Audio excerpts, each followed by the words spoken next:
ਵਾਹਿਗੁਰੂ ਜੀ ਕਾ ਖਾਲਸਾ ਵਾਹਿਗੁਰੂ ਜੀ ਕੀ ਫਤਿਹ। ਗੁਰੂ ਪਿਆਰੀ ਗੁਰੂ ਸਵਾਰੀ ਪਰਮ ਸਤਿਕਾਰਯੋਗ ਸਾਧ ਸੰਗਤ ਜੀਓ, ਅੱਜ ਦਾ ਸੰਤ ਮਹਾਂਪੁਰਖ ਬਾਬਾ ਗੁਰਦੇਵ ਸਿੰਘ ਹੋਣਾ ਦੇ ਜੀਵਨ ਦੇ ਨਾਲ ਸੰਬੰਧਿਤ ਉਹਨਾਂ ਦੀ ਸੰਤ ਬਾਬਾ ਈਸ਼ਰ ਸਿੰਘ ਜੀ ਦੇ ਜੀਵਨ ਦੇ ਵਿੱਚ ਜੋ ਸੇਵਾ ਕੀਤੀ ਹੈ, ਜਿਸ ਸੇਵਾ ਨੂੰ ਲੈ ਕੇ ਉਹ ਏਡੀ ਮਹਾਨ ਪਦਵੀ 'ਤੇ ਪਹੁੰਚੇ ਆ, ਉਸ ਦੀ ਇੱਕ ਤਿਲ ਮਾਤਰ ਵਿਚਾਰ ਦਾ ਆਪ ਸਾਰੀਆਂ ਸੰਗਤਾਂ ਨਾਲ ਸਾਂਝਾ ਕਰਦਾ ਹੈਗਾ।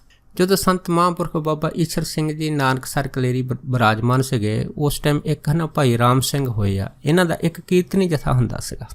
ਇਹ ਆਪਣੇ ਜਥੇ ਦੇ ਅਨੁਸਾਰ ਗੁਰਦੁਆਰਾ ਸਾਹਿਬ ਦੇ ਵਿੱਚ ਕੀਰਤਨ ਕਰਦੇ ਹੁੰਦੇ ਸੀ। ਇੱਕ ਵਾਰ ਜਦੋਂ ਨਾਨਕਸਰ ਕਲੇਰੀ ਆਏ ਆ, ਇਹਨਾਂ ਨੇ ਅੰਮ੍ਰਿਤ ਵੇਲੇ ਆ ਕੇ ਨਾ ਆਸਾ ਦੀ ਵਾਰ ਦਾ ਜਿਹੜਾ ਕੀਰਤਨ ਕੀਤਾ। ਜਦ ਕੀਰਤਨ ਕੀਤਾ, ਉਸ ਟਾਈਮ ਇਹਨਾਂ ਦੇ ਨਾਲ ਜਿਹੜਾ ਜੋੜੀਦਾਰ ਸੀਗਾ ਉਹ ਸੀਗਾ ਭਾਈ ਇੰਦਰ ਸਿੰਘ। ਲੇਕਿਨ ਜਿਹੜਾ ਭਾਈ ਇੰਦਰ ਸਿੰਘ ਸੀਗਾ, ਇਹ ਸੁਭਾਅ ਦਾ ਬੜਾ ਰੁੱਖਾ ਹੁੰਦਾ ਸੀਗਾ ਅਤੇ ਬੜਾ ਹਟੀਲਾ ਹੁੰਦਾ ਸੀਗਾ। ਜਿਹੜੀ ਗੱਲ ਕਹਿੰਦਾ ਸੀਗਾ ਬਿਨਾਂ ਸੋਚ ਸਮਝੇ ਮੂੰਹ ਤੋਂ ਕਹਿਦਾ ਸੀਗਾ, ਅਤੇ ਮਨ ਦੇ ਵਿੱਚ ਬੜਾ ਹੰਕਾਰ ਭਾਵ ਵੀ ਰੱਖਦਾ ਸੀਗਾ। ਇਹ ਨਾਲ ਜੋੜਾ ਵਜਾਉਂਦਾ ਹੁੰਦਾ ਸੀਗਾ। ਜਦ ਜੋੜਾ ਵਜਾਉਂਦਾ ਹੁੰਦਾ ਸੀ ਤਾਂ ਉਸ ਟਾਈਮ ਭਾਈ ਰਾਮ ਸਿੰਘ ਹੁਣਾਂ ਨੇ ਜਦ ਆਸਾ ਦੀ ਵਾਰ ਦਾ ਕੀਰਤਨ ਕਰਦੇ ਕਰਦੇ ਜਦ 18ਵਾਂ ਉਹ ਛੱਕਾ ਸ਼ੁਰੂ ਕੀਤਾ, ਜਿਸ ਵਿੱਚ ਉਹਨਾਂ ਨੇ ਇਹ ਸ਼ਬਦ ਪੜ੍ਹਿਆ, ਗੁਰਸਿੱਖਾਂ ਮਨ ਹਰਪ੍ਰੀਤ। ਜਦੋਂ ਇੰਨੀ ਗੱਲ ਹੋਈ ਤਾਂ ਭਾਈ ਇੰਦਰ ਸਿੰਘ ਹੁਣਾਂ ਨੇ ਜਿਹੜਾ ਸੀ ਉਹਨਾਂ ਨੂੰ ਇਹ ਪੜ੍ਹਨ ਤੋਂ ਰੋਕ ਦਿੱਤਾ। ਉਹਨਾਂ ਨੇ ਕਿਹਾ ਕਿ ਇੱਥੇ ਜਿਹੜੀ ਨਾਨਕਸਰ ਦੀ ਮਰਜ਼ਾਦਾ ਹੈਗੀ, ਉਹ 6 ਸ਼ਲੋਕਾਂ ਜਿਹੜੀਆਂ ਆਸਾ ਦੀ ਵਾਰ ਦੇ ਹੈ ਉਹ ਤੋਂ ਜ਼ਿਆਦਾ ਨਹੀਂ ਆ।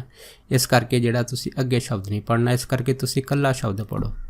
ਜਦ ਇੰਨੀ ਗੱਲ ਹੋਈ ਤਾਂ ਭਾਈ ਰਾਮ ਸਿੰਘ ਹੁਣੀ ਕਹਿਣ ਲੱਗੇ ਕਿ ਐਡਾ ਵੱਡਾ ਸਥਾਨ ਹੈਗਾ, ਜਿਵੇਂ ਸਾਰੇ ਤਖਤਾਂ ਦੇ ਉੱਤੇ ਜਿਹੜੇ ਹੈ ਉਹ ਆਸਾ ਦੀ ਵਾਰ ਦੇ ਸਾਰੇ ਛੱਕੇ ਪੜ੍ਹੇ ਜਾਂਦੇ ਆ, ਇੱਥੇ ਪੜ੍ਹਨ ਵਿੱਚ ਕੀ ਗਰੇਜ ਆ। ਪਰ ਭਾਈ ਇੰਦਰ ਸਿੰਘ ਹੁਣਾਂ ਨੇ ਆਪਣੇ ਕ੍ਰੋਧਪਨ ਦਾ ਜਿਹੜਾ ਦਿਖਾਵਾ ਕਰਦੇ ਹੋਏ ਭਾਈ ਰਾਮ ਸਿੰਘ ਨੂੰ ਕਹਿ ਦਿੱਤਾ, ਕਹਿੰਦੇ ਭਾਈ ਅਗਰ ਸ਼ਬਦ ਪੜ੍ਹਨਾ ਤਾਂ ਠੀਕ ਹੈ, ਨਹੀਂ ਤਾਂ ਆਪਣਾ ਜਿਹੜਾ ਹੈ ਸਾਜੋ ਸਮਾਨ ਚੱਕੋ ਅਤੇ ਇੱਥੋਂ ਚਲੇ ਜਾਓ। ਜਦੋਂ ਇੰਨੀ ਗੱਲ ਹੋਈ ਤਾਂ ਫਿਰ ਭਾਈ ਰਾਮ ਸਿੰਘ ਹੁਣੀ ਚੁੱਪ ਕਰ ਗਏ। ਜਦ ਚੁੱਪ ਕਰ ਗਏ, ਇੱਕ ਵਾਰੀ ਇਹ ਭਾਈ ਰਾਮ ਸਿੰਘ ਜਿਹੜੇ ਸੀਗੇ, ਇਹ ਆਪਣਾ ਕੀਰਤਨੀ ਜਥਾ ਲੈ ਕੇ ਦਿੱਲੀ ਚਲੇ ਗਏ। ਜਦ ਦਿੱਲੀ ਗਏ, ਉੱਥੇ ਇੱਕ ਪੁੱਲ ਬੰਚਕ ਗੁਰਦੁਆਰਾ ਸਾਹਿਬ ਹੈ, ਉੱਥੇ ਜਿਹੜੀ ਸੀਗੀ ਇਹਨਾਂ ਨੇ ਕੀਰਤਨ ਦੀ ਸੇਵਾ ਕਰਨੀ ਸ਼ੁਰੂ ਕੀਤੀ, ਕਿਉਂਕਿ ਇਸ ਗੁਰਦੁਆਰੇ ਵਿੱਚ ਆਲੇ ਦੁਆਲੇ ਜਿਹੜੀ ਸੰਗਤ ਸੀ ਉਹ ਕਾਫੀ ਆਉਂਦੀ ਹੁੰਦੀ ਸੀ। ਅਤੇ ਇਹਨਾਂ ਨੇ ਇਸੇ ਹੀ ਕੀਰਤਨ ਵਿੱਚ ਸੰਤ ਮਹਾਂਪੁਰਖ ਬਾਬਾ ਈਸ਼ਰ ਸਿੰਘ ਹੁਣਾਂ ਦੀ ਵਡਿਆਈ ਜਿਹੜੀ ਸੀ ਉਹ ਵੀ ਥੋੜ੍ਹੀ ਬਹੁਤ ਸੰਗਤਾਂ ਨੂੰ ਕਰਕੇ ਸੁਣਾਈ।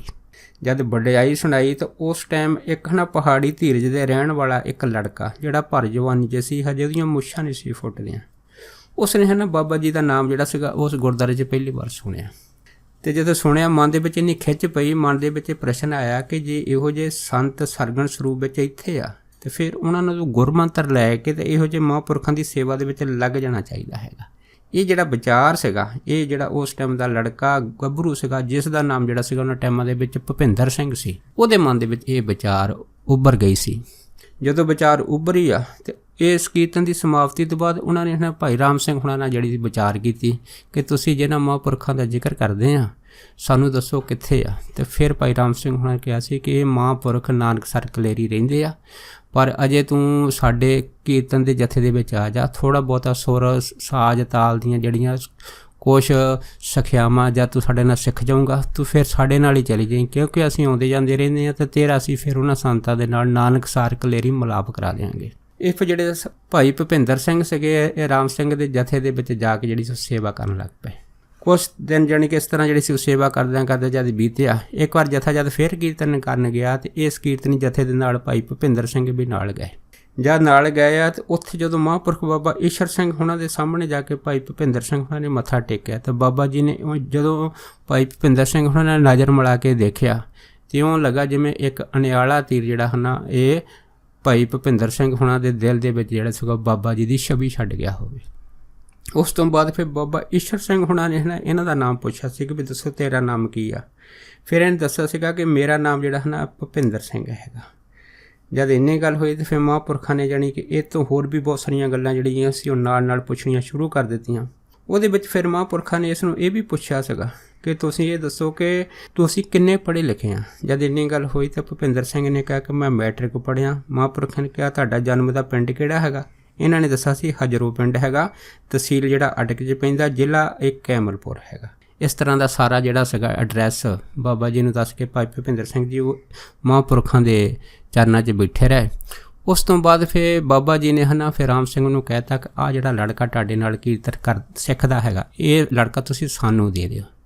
ਜਦ ਇੰਨੀ ਗੱਲ ਹੋਈ ਤਾਂ ਰਾਮ ਸਿੰਘ ਕਹਿਣ ਲੱਗੇ ਇਹ ਲੜਕਾ ਤਾਂ ਪਹਿਲਾਂ ਹੀ ਆਪ ਦੇ ਸੇਵਾ ਦੇ ਵਿੱਚ ਜਾਣ ਦਾ ਬੜਾ ਇਸ਼ਕ ਹੈਗਾ, ਇਸ ਕਰਕੇ ਜੇ ਅਸੀਂ ਇਸ ਨੂੰ ਹੈ ਨਾ ਆਪ ਜੀ ਦੇ ਪਾਸ ਹੀ ਲੈ ਕੇ ਆਏ ਕਿ ਆਪ ਆਪਣੀ ਸੇਵਾ ਦੇ ਵਿੱਚ ਇੱਥੇ ਹਾਜ਼ਰ ਕਰ ਲਓ।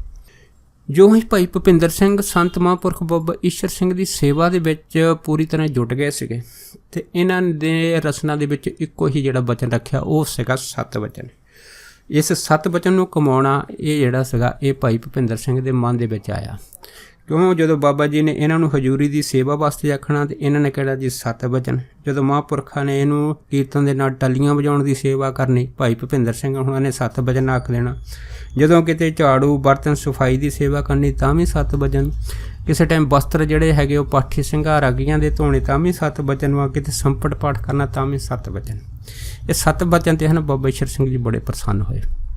ਇੱਕ ਦਿਨ ਮਹਾਂਪੁਰਖਾਂ ਨੇ ਭਾਈ ਭੁਪਿੰਦਰ ਸਿੰਘ ਉਹਨਾਂ ਨੂੰ ਆਪਣੇ ਪਾਸ ਬੁਲਾਇਆ ਅਤੇ ਕਹਿਣ ਲੱਗੇ ਕਿ ਜਦੋਂ ਅਸੀਂ ਤੈਨੂੰ ਆਵਾਜ਼ ਮਾਰਦੇ ਹਾਂ ਭੁਪਿੰਦਰ ਸਿੰਘ, ਅਤੇ ਸਾਡੇ ਸਾਹਮਣੇ ਪਟਿਆਲੇ ਦਾ ਜਿਹੜਾ ਵੇਸ਼ੀ ਰਾਜਾ ਭੁਪਿੰਦਰ ਵਾ ਉਹ ਸਾਡੇ ਅੱਖਾਂ ਮੂਹਰੇ ਆ ਜਾਂਦਾ, ਇਸ ਕਰਕੇ ਅਸੀਂ ਤੇਰਾ ਨਾਮ ਬਦਲ ਦੇਣਾ ਹੈਗਾ। ਸੋ ਇਹ ਕਹਿ ਕੇ ਮਹਾਂਪੁਰਖਾਂ ਨੇ ਇਹਨਾਂ ਦਾ ਨਾਮ ਰੱਖ ਦਿੱਤਾ ਸੀਗਾ ਗੁਰਦੇਵ ਸਿੰਘ।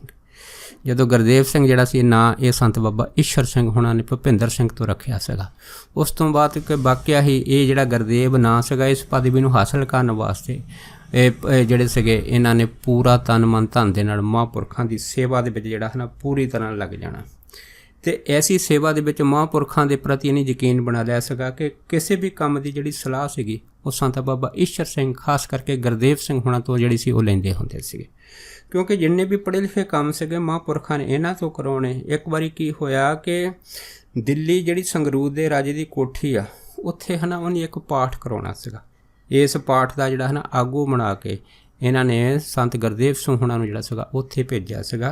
ਅਤੇ ਉਹਦੇ ਵਿੱਚ ਜਿਹੜੇ ਸੀਗੇ ਭਾਈ ਹਰਬੰਸ ਸਿੰਘ ਜਗਾਦਰੀ ਵਾਲੇ ਜਿਹੜੇ ਰਾਗੀ ਜਥੇ ਸੀ ਉਹਨਾਂ ਨੇ ਵੀ ਵਿੱਚ ਜਪਜੀ ਸਾਹਿਬ ਦੇ ਪਾਠ ਦੀ ਸੇਵਾ ਨਿਭਾਈ ਸੀ। ਸੋ ਬਾਬਾ ਗੁਰਮੁਖ ਸਿੰਘ ਹੋਣੀ ਵੀ ਜਿਹੜੇ ਸੀਗੇ ਉਹਨਾਂ ਟਾਈਮਾਂ ਦੇ ਵਿੱਚ ਦਿੱਲੀ ਇਹਨਾਂ ਦੇ ਨਾਲ ਗਏ ਸੀਗੇ। ਉਸ ਤੋਂ ਬਾਅਦ ਜਦ ਮਹਾਂਪੁਰਖਾਂ ਨੇ ਜਿਹੜੇ ਸੀਗੇ ਇਸ ਤਰ੍ਹਾਂ ਭਾਈ ਭੁਪਿੰਦਰ ਸਿੰਘ ਹੋਣਾ ਦੀ ਸੇਵਾ ਨੂੰ ਦੇਖ ਕੇ ਬਹੁਤ ਜ਼ਿਆਦਾ ਪ੍ਰਸੰਨ ਹੋਣਾ ਅਤੇ ਬਹੁਤ ਸਾਰੀਆਂ ਗੱਲਾਂ ਦੇ ਜਿਹੜੇ ਵਚਨ ਆ ਉਹ ਭਾਈ ਭੁਪਿੰਦਰ ਸਿੰਘ ਹੋਣਾ ਤੋਂ ਪੁੱਛਣੇ ਅਤੇ ਆਪ ਵੀ ਬਾਬਾ ਈਸ਼ਰ ਸਿੰਘ ਹੋਣਾ ਨੇ ਸਾਂਝੇ ਕਰਨੇ ਆ। ਪਰ ਸੰਤ ਈਸ਼ਰ ਸਿੰਘ ਹੋਣਾ ਦੇ ਜਾਣ ਤੋਂ ਬਾਅਦ ਫਿਰ ਜਿਹੜੇ ਭਾਈ ਭੁਪਿੰਦਰ ਸਿੰਘ ਸੀਗੇ ਇਹ ਇਸ ਤਰ੍ਹਾਂ ਸੇਵਾ ਕਰਦੇ ਰਹੇ ਆ। ਇੱਕ ਵਾਰ ਇਹਨਾਂ ਦੇ ਜੀਵਨ ਦੀ ਬੜੀ ਜਿਹੜੀ ਹੈ ਵੱਡੀ ਘਟਨਾ ਇਹ ਹੈਗੀ ਆ ਕਿ ਇੱਕ ਵਾਰ ਕੀ ਹੋਇਆ ਕਿ ਜਦੋਂ ਇਹ ਮਹਾਂਪੁਰਖਾਂ ਦੀ ਸੇਵਾ ਕਰਦੇ ਹੁੰਦੇ ਸੀਗੇ ਉਹਨਾਂ ਨੂੰ ਅੰਮ੍ਰਿਤ ਵੇਲੇ ਸਿਆਲ ਦੇ ਟਾਈਮਾਂ ਦੇ ਵਿੱਚ ਪਾਣੀ ਜਿਹੜਾ ਸੀਗਾ ਉਹ ਜਲ ਗਰਮ ਕਰਕੇ ਇਸ਼ਨਾਨ ਕਰਾਉਣਾ, ਸੇਵਾ 'ਚ ਤਤਪਰ ਰਹਿਣਾ, ਜਦੋਂ ਵੀ ਕੋਈ ਬਚਨ ਬੋਲਣਾ ਉਸੇ ਟਾਈਮ ਮਹਾਂਪੁਰਖਾਂ ਦੀ ਸੇਵਾ ਦੇ ਵਿੱਚ ਹਾਜ਼ਰ ਹੋਣਾ। ਇਹ ਤੱਕ ਸੇਵਾ ਕਰਦਿਆਂ ਜਿਹੜਾ ਸੀਗਾ ਸਰੀਰ ਬੜਾ ਇੱਕ ਵਾਰੀ ਥੱਕ ਗਿਆ ਇਹਨਾਂ ਦਾ।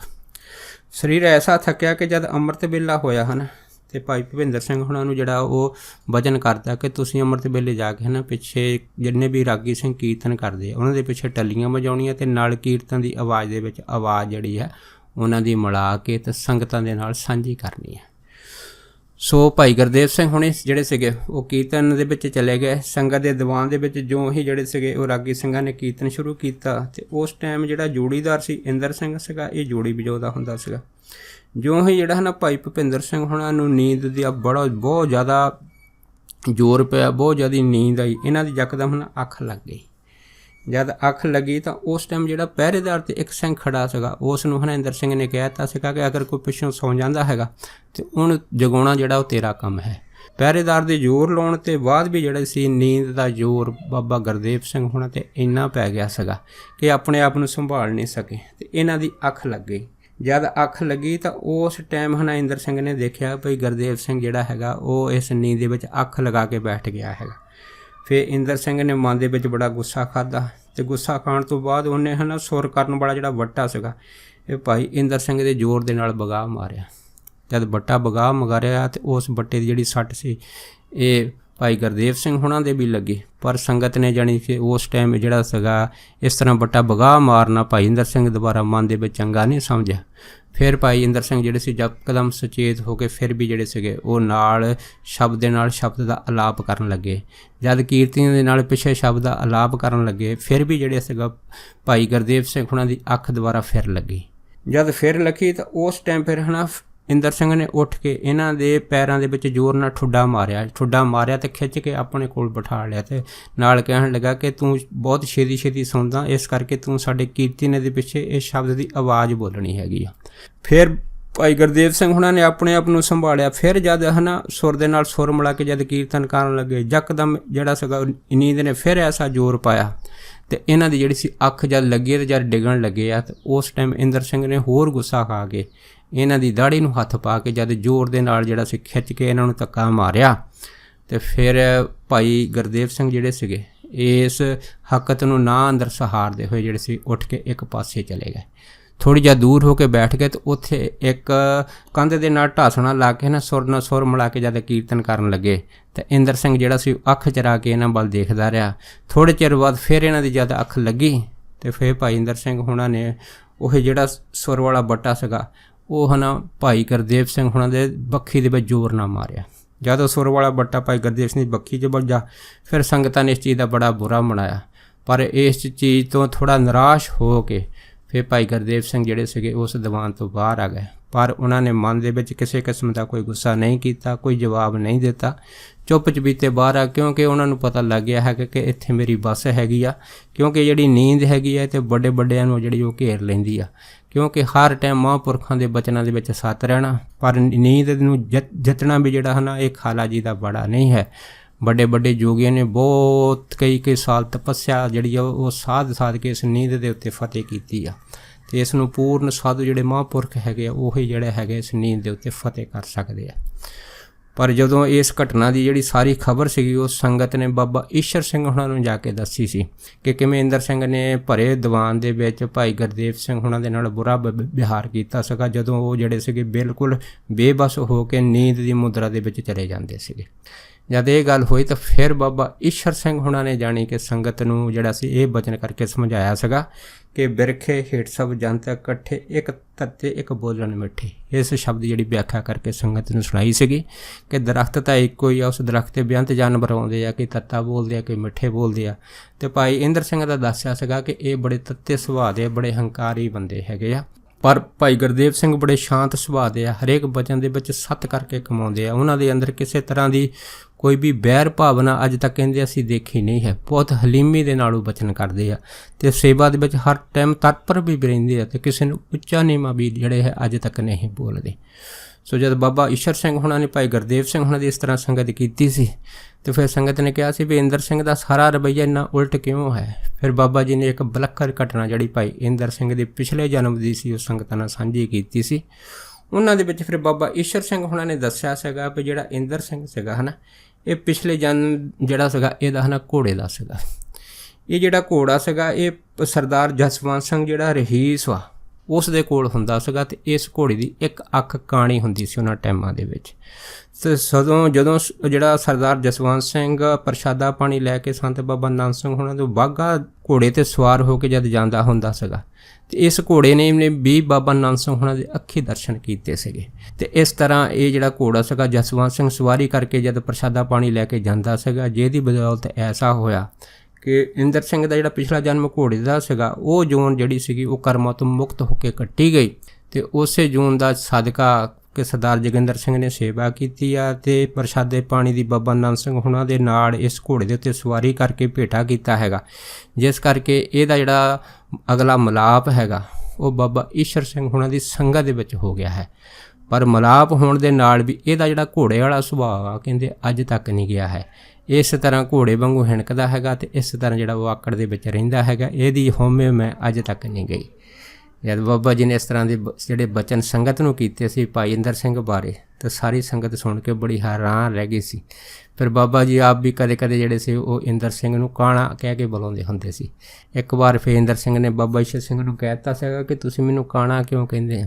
ਫਿਰ ਬਾਬਾ ਜੀ ਹੱਸ ਕੇ ਕਹਿੰਦੇ ਹੁੰਦੇ ਸੀ ਭਾਈ ਤੂੰ ਪਿਛਲੇ ਜਨਮ ਦੇ ਵਿੱਚ ਕਾਣਾ ਸੀਗਾ। ਪਰ ਆਹ ਘਟਨਾ ਜਿਹੜੀ ਘੋੜੇ ਦੇ ਜਨਮ ਦੀ ਸੀ ਇਹ ਬਾਬਾ ਜੀ ਨੇ ਬਾਬਾ ਗੁਰਦੇਵ ਸਿੰਘ ਜੀ ਦੀ ਘਟਨਾ ਤੋਂ ਬਾਅਦ ਜਿਹੜੀ ਸੀ ਉਹ ਸੰਗਤ ਦੇ ਨਾਲ ਸਾਂਝੀ ਕੀਤੀ ਸੀ।